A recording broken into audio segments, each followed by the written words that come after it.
Hi Virgo, this is Jav. Welcome po sa ating channel. By the way, this is your weekly Gabay Tarot reading from July 21 to 27, 2025.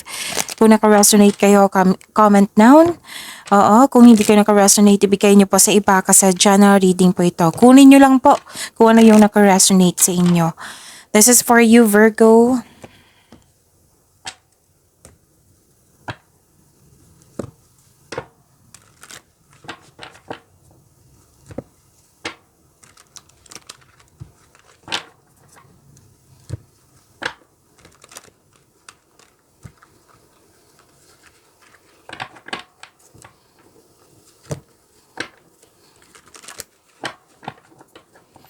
Para po ito sa iyo, Virgo.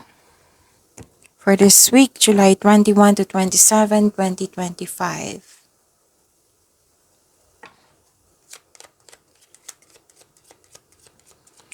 Maraming salamat po sa inyong patuloy na suporta at maraming salamat din po sa mga hindi nag-skip ng ads. Maraming salamat din po sa mga nag-donate. Sa mga hindi pa nag-subscribe, subscribe na po kayo at click bell notification para malaman nyo na may bago tayong video. Para sa mga gusto magpa-reading, comment po kayo ng personal reading.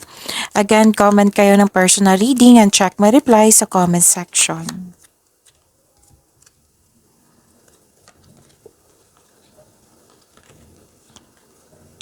Okay.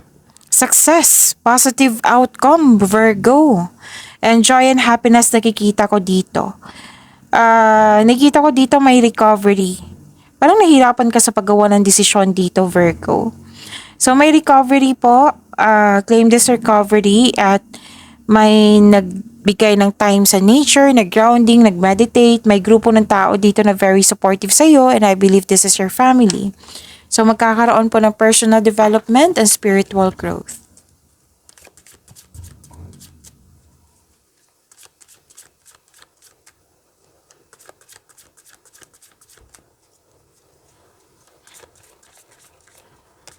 Okay, so this is your energy. Wow, kuha mo si si Angel of Happiness, Virgo. And si Angel of Power. Kung may napansin kayo na repeating message, meaning to say pinupush ng cards niyo yan.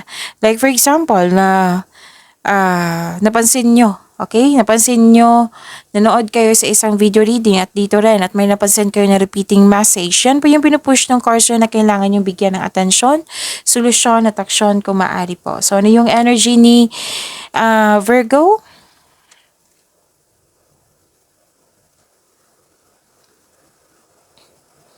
Oh, ito yung nag-clarify dito sa inyong oracle cards at dito rin na nagkaroon ng success. May positive outcome. So this is ang sabi kasi dito, happiness, okay, success, achievement, parating or dumating na. May parating na blessings na it will lead you to happiness. Improvements sa health is on the way. Naka-recover na kayo. So, recovery din, no? Diba? May nakita ako dito, recovery. So, ito ay magandang kalusugan, kaligayahan at kaaya-ayang pakiramdam. May nakita ko ditong reunion sa old friends party or family member. Komportable ka na nag-staycation sa bahay kasi you felt secure, calm, and relaxed pag nasa bahay kayo. May mga kasamahan kayo dyong mga bata, or ito yung inner child mo. Basta you're very happy. Oo, nang dahil sa kanila. Enjoy your success, sabi po ng card niyo po dito. This card tells you na success lies ahead if you keep the path. Pwede din itong makakatanggap kayo ng news na may buntes or wedding. Happy bonding ito. At saka exciting opportunities. May financial growth din ako nakikita dito. You're feeling healthier inside and out. Na-overcome mo na yung nararamdaman mong sadness or illness.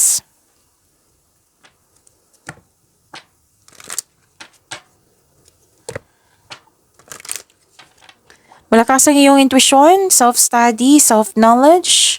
May feminine energy dito. Pwedeng ikaw to or yung taong yon na malaki ang kanyang influence sa'yo. Naka-receive kayo ng wisdom message, common sense, awareness. May malalaman kayong sekreto mula sa isang tao. Makinig kayo sa inyong intuition, maaaring may panawaging spiritual na parating sa iyo. So, naghahanap ka ng solusyon sa inyong problema, sagot sa inyong mga katanungan. Sabi ng card dito, trust your own counsel first. Nasa iyo na po yung sagot sa inyong mga katanungan. Nasa iyo na po yung solusyon sa inyong problema. So, andito po si Angel of Happiness and Angel of Power.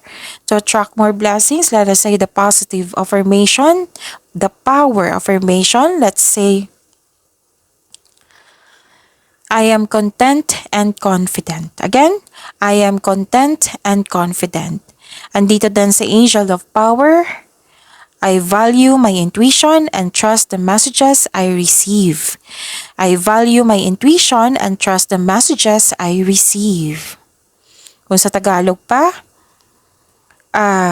pinahahalagahan ko ang aking intuition at nagtitiwala sa mga mensaheng natanggap ko. At sa Angel of Happiness, ako ay kontento at may tiwala. Yan.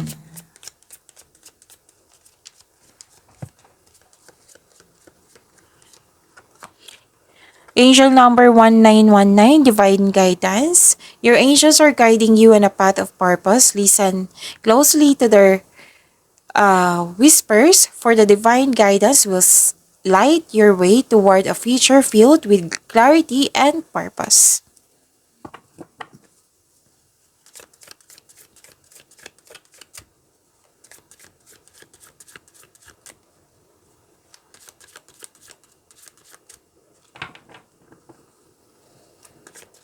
Career and money ni Virgo.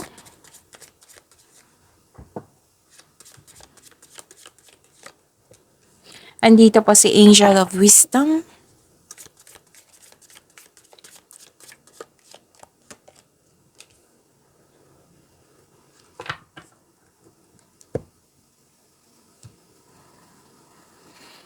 Okay, Virgo.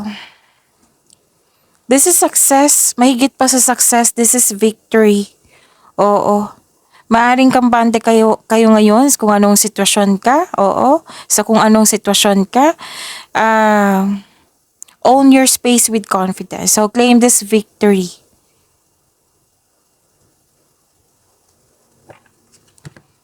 So, may ending with new beginning, may completion of cycle, pagtatapos sa isang mapait na sinapit.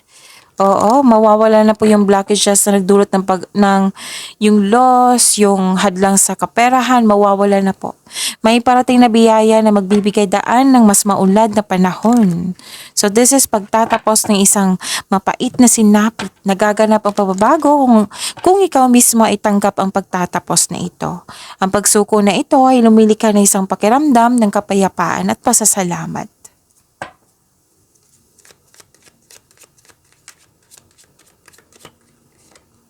So, andito si Angel of Wisdom, right?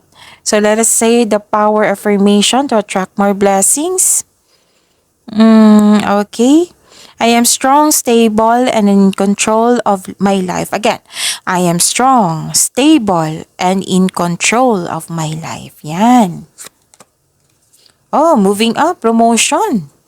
Career is on the rise, new offers and opportunities, salary increase, go to the next level. Ang ganda naman.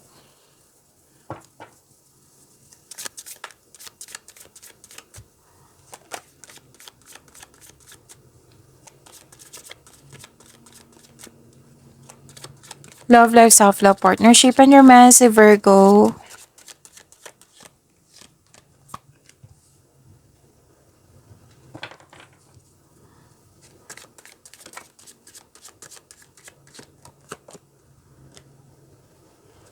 Move ko lang po, saglit lang po, Virgo.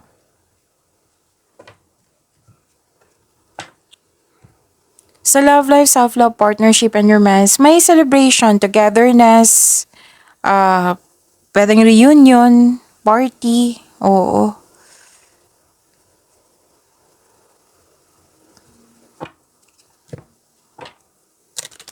Okay. Feeling trapped ka dito sa isang relasyon, nag-iisip kang umalis o pakawalan pero ayaw mo. Para sa mga single, hindi pa po daw kayo naka-move on sa past love niyo po. So kailangan po dito na forgiveness. So this card asks you to allow yourself to experience love again. Make change po. This card asks you to change something para ikaw ay makawala at makahinga. Oo, step forward towards to your goal. Trust yourself and be patient.